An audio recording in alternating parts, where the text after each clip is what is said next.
Hi, in this video we are going to be drawing a double point perspective house. This is something that my students used to love doing when I was teaching, and I actually have an example of one of them that a child, an 11-year-old, did a few years ago for me. Now, a double point perspective just means that it's going to get smaller in two places, hence the word double. So we're going to use the left-hand side and the right-hand side of the page as our vanishing points. This shows us that the buildings are getting further away. When we look at something from a distance, it does look smaller than when it's close to us. So a vanishing point drawing is a clever technique used to give perspective to a drawing. There are 8 steps to drawing a vanishing point perspective house. If you would like a printed copy of the steps, please click on the link in the description below and we'll send you our step-by-step guide that you can work through while watching the video. For this tutorial, you will need a sheet of paper, an HB pencil or lighter, a ruler and an eraser. The first step in this picture is to fold your page in half vertically and horizontally. So line the corners up, push down, and make a nice clear fold. Then open it up and fold it in half again. Don't worry about these fold lines. As we draw the picture, the page will flatten again and they won't really show at the end. Right, so I have my 4 folds, and what we're going to do is join these together to create a cut or a diamond shape. You need to draw these lines very lightly because we don't want them to be visible at the end of the drawing. So I'm lining my ruler up with the horizontal fold and the vertical fold and drawing a line.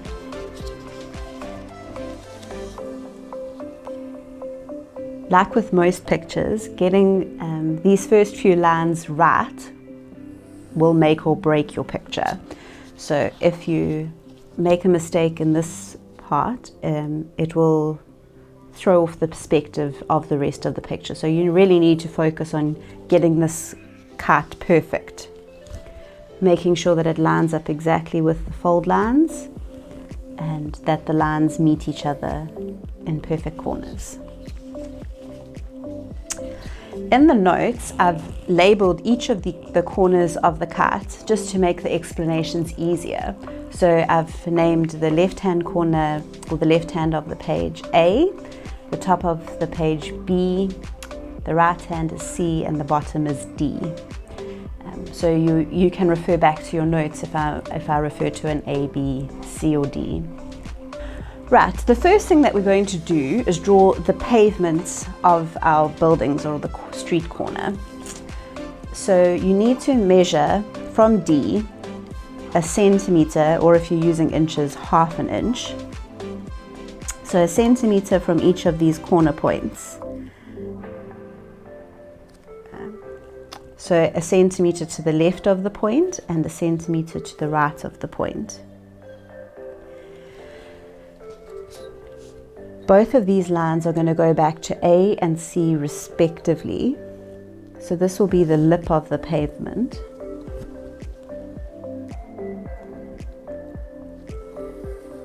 As you can see, the line starts fat and it gets thinner and thinner and thinner. Line it up on the other side and draw a line to C.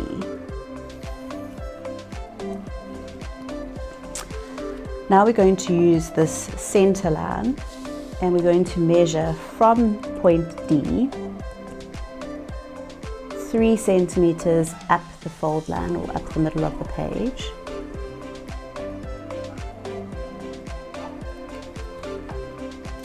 And again, we're going to draw a line to A and a line to C. A and C are our 2 vanishing points. Everything is going to get smaller as they get closer to those points.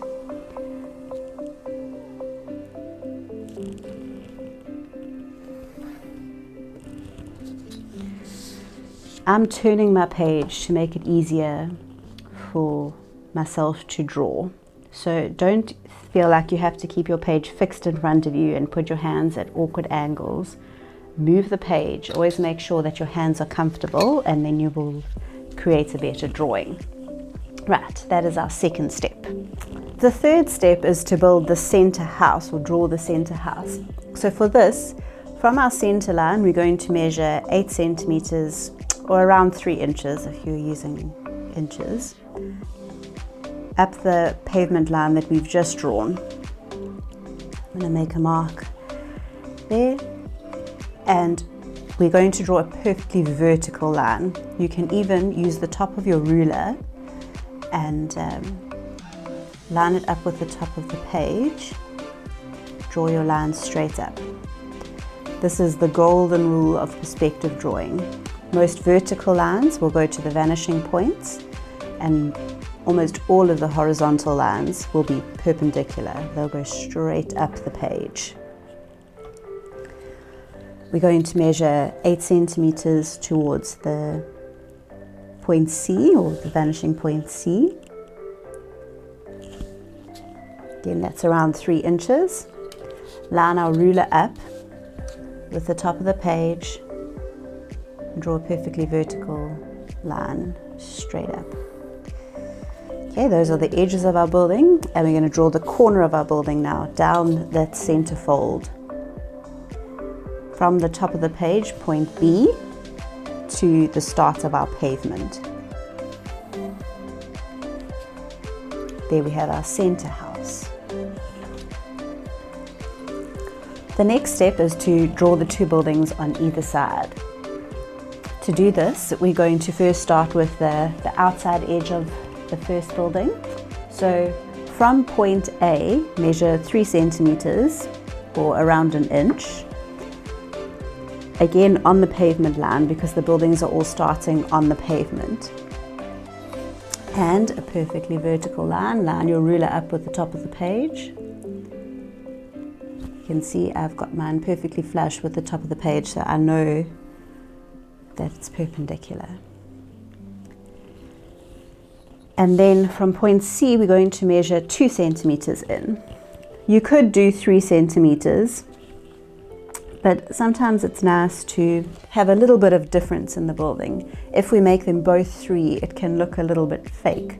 You know, in real life, buildings aren't all exactly the same size. Making a difference in size will make it look more realistic. So from this point I've just marked off on my pavement line, I'm lining my ruler up and making a line perfectly straight up. Remember, the vertical lines need to be perpendicular. Horizontal lines go to our vanishing points. Okay, now we don't want these buildings right damn next to each other. In real life, there's a little bit of space between the 2 buildings. So I'm going to use 1 centimeter. You could use a little under ½ an inch. Again, I'm lining my ruler up with the top of my pavement line and measuring off 1 centimeter, drawing a line straight up.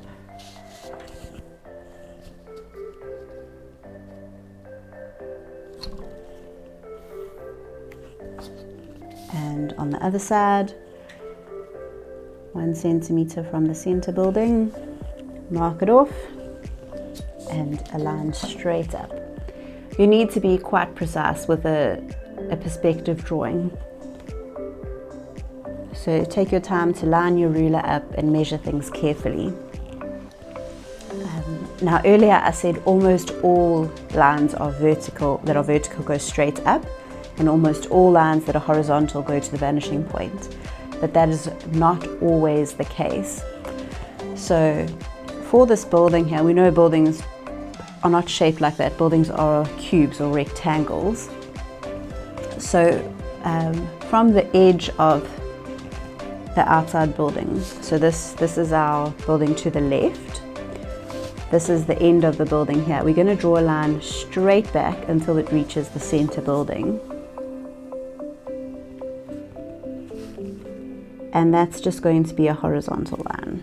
So it's just a straight line going back, and we're going to do that on the building on side C, or the right hand side as well. From the edge of that building, just draw a line back to the center building. Okay, and now we have the base of our 3 buildings. Right, we're going to draw the pavement now. So our pavement's going to have blocks in it.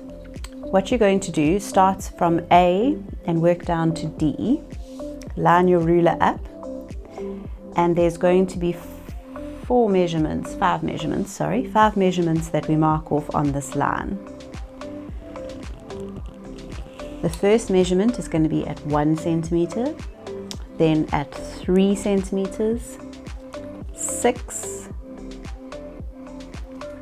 10, and 15. As you can see, the gaps between the paving stones it's getting bigger and bigger because our paving stones will be bigger as they get closer. I've just gone up with, that's 1 centimeters, 2 centimeter gap, 3 centimeter gap, 4 centimeters, 5 centimeters. And then you're going to go from point C to point D. Again, I'm turning my page so that my hand is comfortable and I can do it neatly. Mark off 1 centimeter, 3 centimeters, 6 centimeters, 10, and 15. Okay, so now we've marked off each of our paving stones. We're going to draw them in. So we're first going to do this bottom lip, and this is just going to be a vertical line. So again, take the time to line your ruler up nicely and draw a line going down. I'm just keeping the bottom of my ruler lined up with the bottom of my page, finding a mark and drawing a line straight down.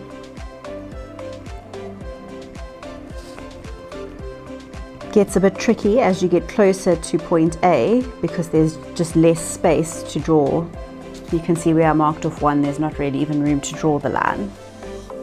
Right, now we're going to do the lines from the other side.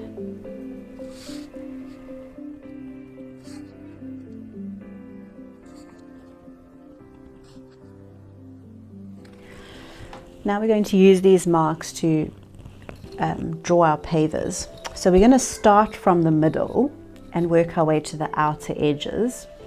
And we're going to join the pavers with the corner. So my 15 centimeter mark is going to join to the corner of the building. And on the other side, my 15 centimeter mark from A to D is going to join with the building. Now again, this is going to be one of those horizontal lines that does not go back to A or C. Okay, so I'm going to now draw the paving lines for this side. Now generally speaking, all the horizontal lines on the left-hand side of the page go to A, and all the horizontal lines on the right-hand side go to C, but these paving stones are going to be an exception. We're going to line our ruler up with C and draw the paving stones that are on the opposite side. So we're drawing the top part of the paving stone. Line up the marks that you've made with C.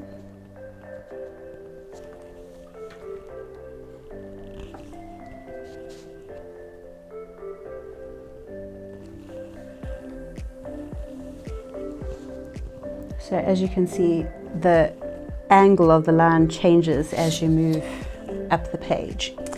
All of our lines that we marked off on the right hand side of the page are going to line up with point A. So get your ruler on point A, onto the second mark, move on to the next mark, make sure it's lined up. Always double check that you've lined up your ruler correctly. Don't just assume that it's lined up.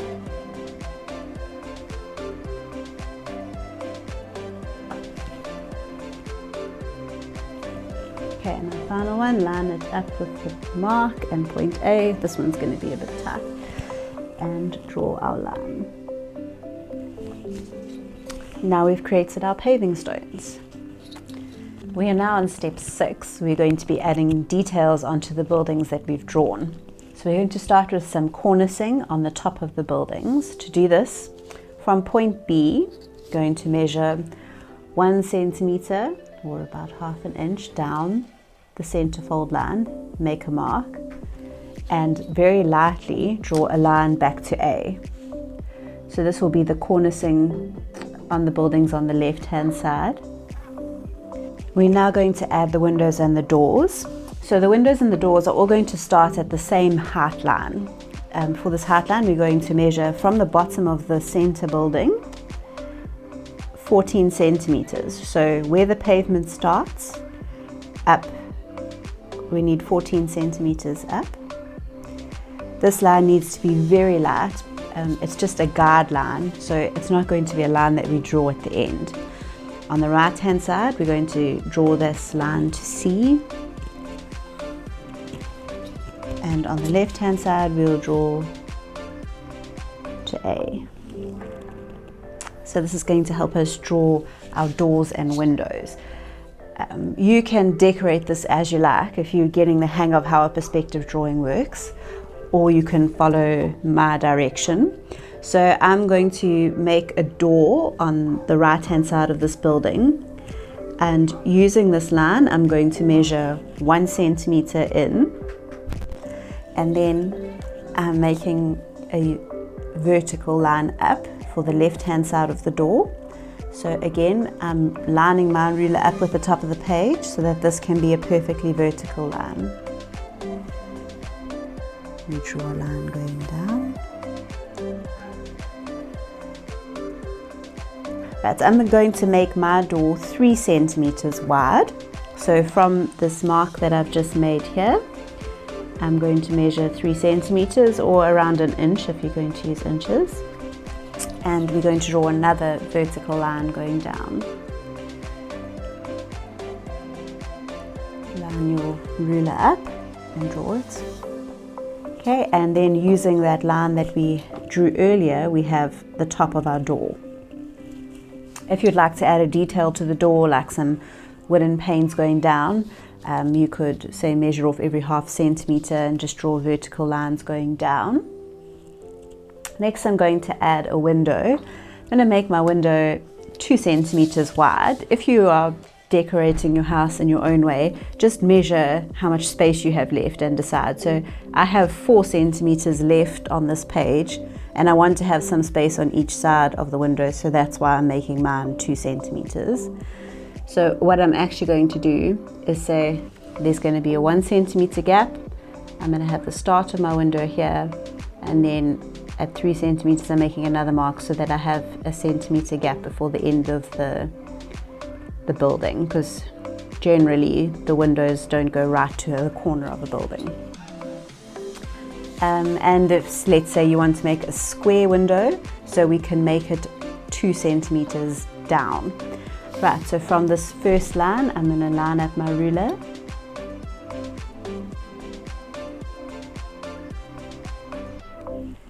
And I'm going to make it 2 centimeters long.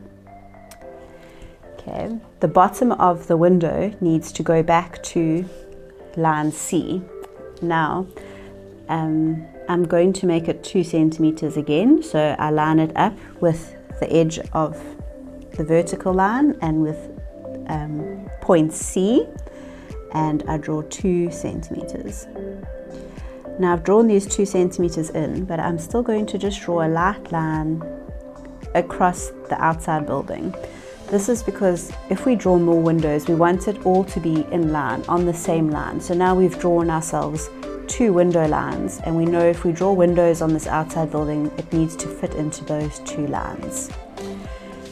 And now I'm going to join the last 2 lines. Again, it must be a vertical line, must be perfectly straight, perpendicular to the page. So line your ruler up before you draw this line. Right, now we have our window and our door on the center building. We can add some details to the 2 outside buildings. So for my example, I decided to put a garage door on the left-hand building. We can use this line that we drew earlier for the tops of the doors and windows as the top of our garage door. What I'm going to do is just measure 1 centimeter away from the corner of this building, and that will be the start of my garage door. I'm not going to measure 1 centimeter on the other side because our perspective is getting really far away now and it needs to be smaller. So I'm going to make it a 0.5 centimeter on the outside because it should be getting closer together and looking smaller. Okay, so I'm just going to press a little bit harder between these two lines. I have the top of my garage door now. I'm going to draw the 2 vertical lines now. Remember to line your ruler up. Draw the line down.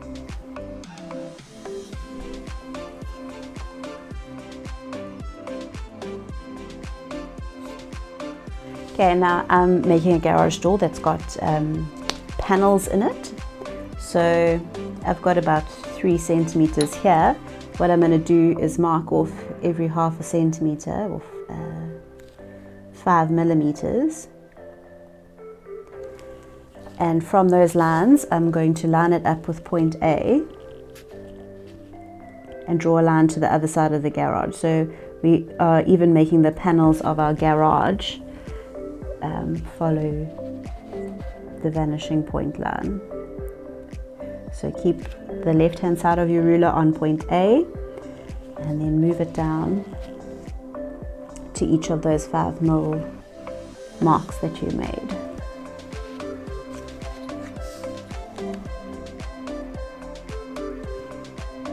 Again, take the time to line it up.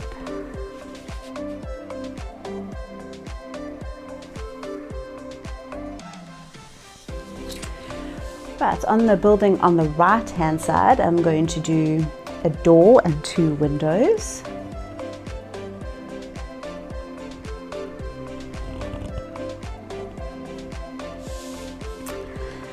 So before I start, I'm just going to measure and see how much space I have. I have 5.5 centimeters. So I would say I can make my door about 2 centimeters wide. And I'm going to do that round about the middle. So between 2 and 4 centimeters, I'm making a mark. Those are going to be the corners of my door. I can join those 2 lines together. This is on the line that I drew earlier for the tops of the windows and the doors. Now, again, my vertical lines will be perpendicular to the top of the page. Draw a line straight down, and on the other side, line it up and draw a line straight down. I'm going to do a window on each side. So I have 2 centimeters. What I'm going to do is say, okay, I'm going to make a 0.5 centimeter gap and make a 0.5 centimeter gap between the window and the door, and that means the top of my window is 1 centimeter. On the other side, I'm going to try and make it slightly smaller. So I've got 1.5 centimeters here, so maybe I'll make the window on this side 0.5 centimeter. Okay, we've got the top of our 2 windows. Now we're going to draw those vertical lines perpendicular to the page. Draw it down to the window line that we drew earlier. So when we drew this window, we drew a line going to point C, so we can use that line to draw the bottoms of our windows.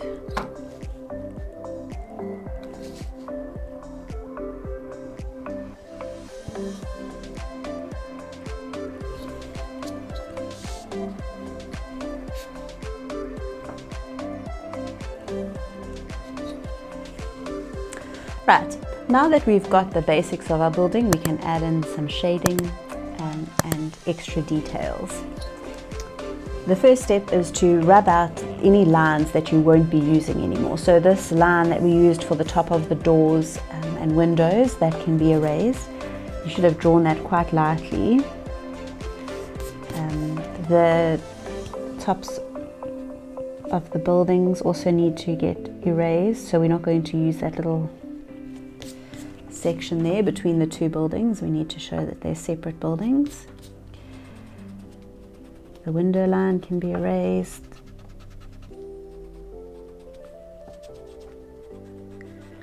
Got to be careful here that you don't erase a line that you will need. Right, then we've got these triangle lines going on each end. We're going to erase those now.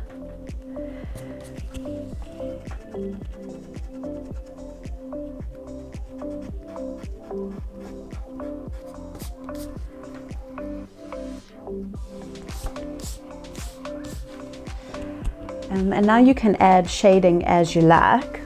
So you've just got to consider where the shadow would be cast. So there would definitely be a shadow between the buildings here. So you would have some dark shading along this area and along this area. Just gonna shade that in. I'm using my HB pencil here, which it is always a little bit trickier to shade with an HB pencil. If you have a B or a 4B, you can use one of those. So we just want a bit of a dark shading between the buildings to show the difference. I'm going to use some smooth shading, so I'm just drawing the lines and then rubbing it with my finger to smooth it out. This is because buildings can have quite smooth finishes, so smooth shading lends itself to shading in a building.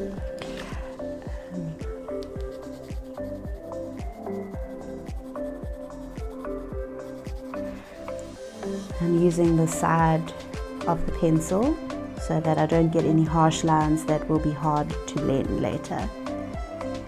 If you would like to learn more about shading techniques, you can watch our video on the best shading techniques.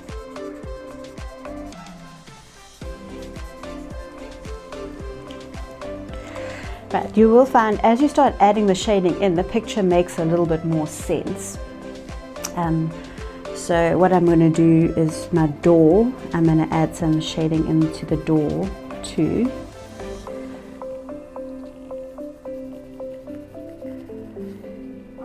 Along the left hand side and along the top.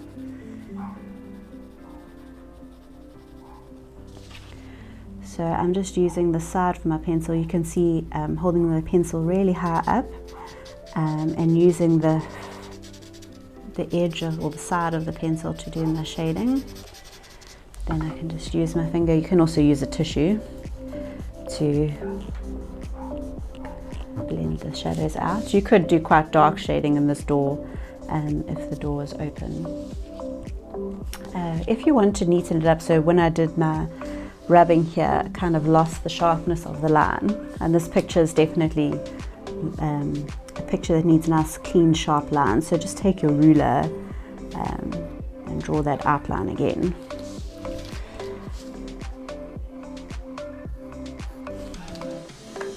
Okay, and you can do the same on all the windows and doors on this side, the left and the top.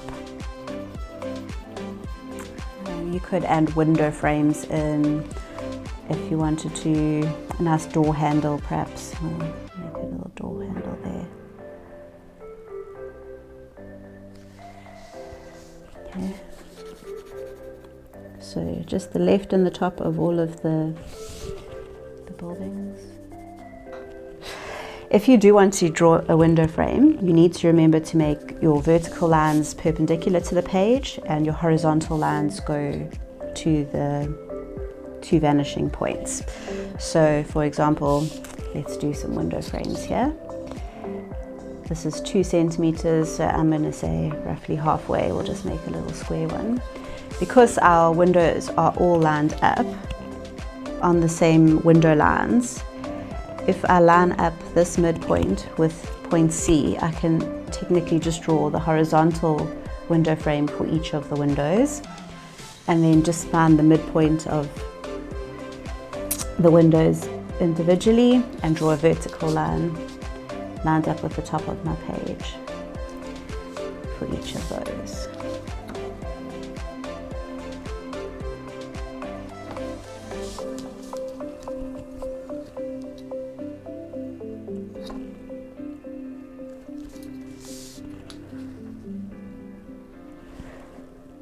Gets a little bit small as you get to the end of the picture. You have to be quite precise and have a nice sharp pencil. You can add darker shading in, so I've made this shading quite light.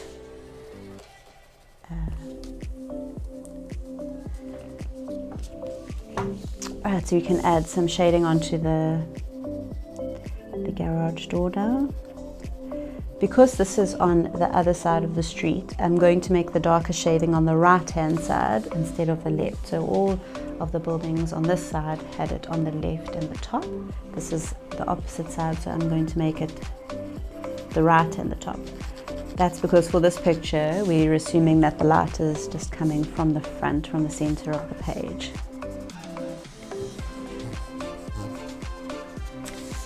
You can also add in details like a little bit of shrubbery or bushes. So I'm using the scribbling shading technique to just show a couple of bushes on the corner there. Try to make it look a bit natural, so don't just make a big round shrub there. And perhaps on this side we can have some shrubbery too.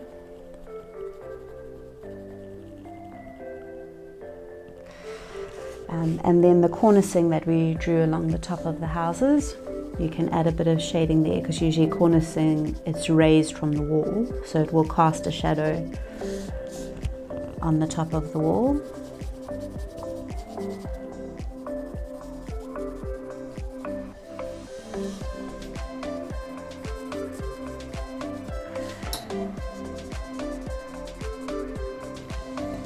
Right, if you wanted to, you could also add some markings to the road. Again, just remember to use your two vanishing points. So let's say we wanted to draw some center lines. Make sure that you make it the same on each side of the page. So I'm going to say 7 centimeters in, between 7 and 8 centimeters. That's going to be my first road marker, but then it means on the other side I'll need to do that again. So from the edge of the pavement,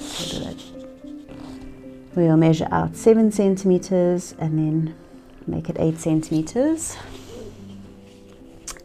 and take them back to points A and C respectively. So the ones that are on the right hand side, I'm going to take it back to point C. The points on the left hand side are going to go back to point A. And you can either make this a solid line or you could make it a broken line. If you made it a broken line, you would obviously just draw horizontal lines across the page. If you would like to make it a broken line, start from point C and mark off the following measurements. So we'll mark off 1 centimeter. That would be our first traffic line. Then we'll have a half a centimeter gap, so I'm just going to draw a line across there. Then our next one's going to be 2 centimeters. They're getting larger as they're getting closer to the center of the page. Let's do a half a centimeter gap again, and then a 3 centimeter line, a half a centimeter break. So the final one will go off the page. We don't need to do any more measurements after 3. And just drawing the lines around the blocks nice and hard. Right, and then we'll do this again on the next page. So it is 1 centimeter, leave a half a centimeter gap, measure 2 centimeters, leave a half centimeter gap, measure 3 centimeters, and a half centimeter gap. And then the final one will just go off the page. And again, I'm just going to draw a nice outline around the edge of that.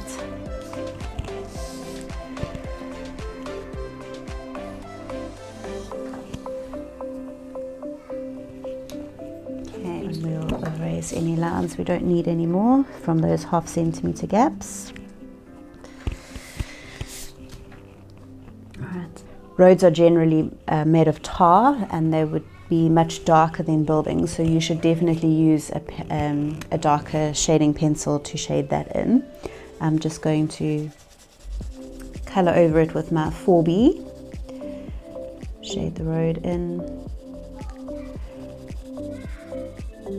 I'm drawing soft lines so that I can smudge it using my finger. You could make the shading right next to the pavement slightly darker because the pavement will cast a shadow on the road. Now you can see my table is it's not perfectly smooth and it's making marks in my shading. If that happens to you, just put a couple of pages underneath and then your shading should come out a lot smoother. Also remember, if you are going to do the smooth shading technique in Rabbit, you will be able to smooth out some of those marks. But that is just a little tip. If your surface is not smooth, the drawing surface is not smooth, you won't be able to shade smoothly. Okay, then you just go in between those gaps.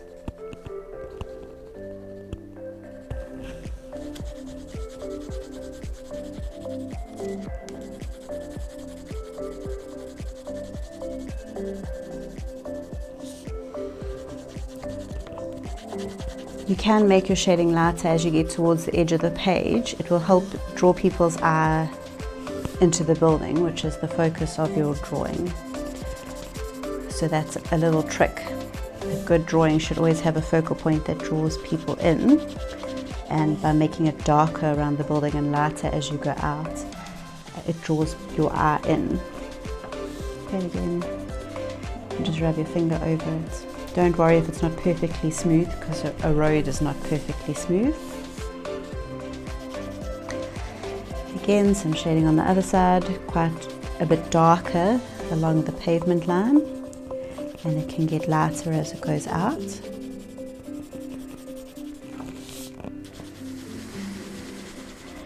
I'm moving the page around so that my hand is comfortable. You can see I'm holding my pencil quite close to the top, so that I don't press too hard on the point. And if you hold your pencil closer to the top, you put less pressure on it, and then you're less likely to make dark hard lines that you can't blend. So holding the pencil closer to the edge is really good if you want to shade in a large area and you don't want to have hard sharp lines in the area.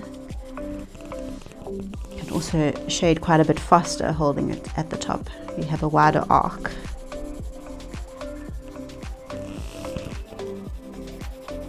So try and make it all kind of smooth and use your finger to blend it out.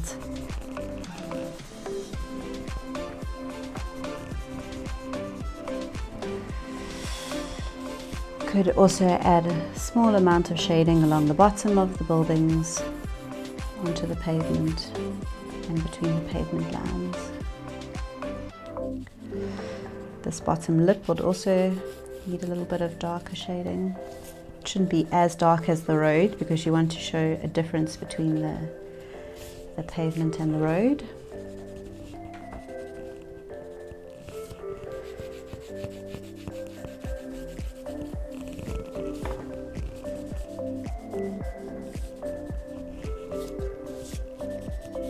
You can see how much easier it is to blend the B pencils than the HB. To finish off, you might want to take your ruler and just go over a few of the lines or darken areas that you think need darkening.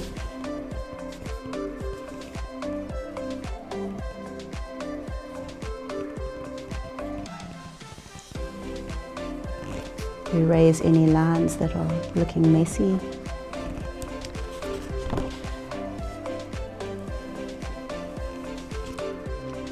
See, when I'm looking at mine, I feel like this HB didn't shade very well. So I'm just adding a little bit more of the darker tones with my 4B so that those windows stand out nicely. Could also add in things like a window box or some pot plants, or like the student that I showed you earlier, he made an Indabele house with colourful patterns on it. So try to make the picture your own with details. And that is how you draw a double point perspective house. Thank you for watching my video. If you enjoyed it, please hit the like button. If you have any questions about what we did today, leave a comment below. And if you enjoyed it, please consider subscribing. If you enjoyed this, why not check out our video on how to draw the Eiffel Tower?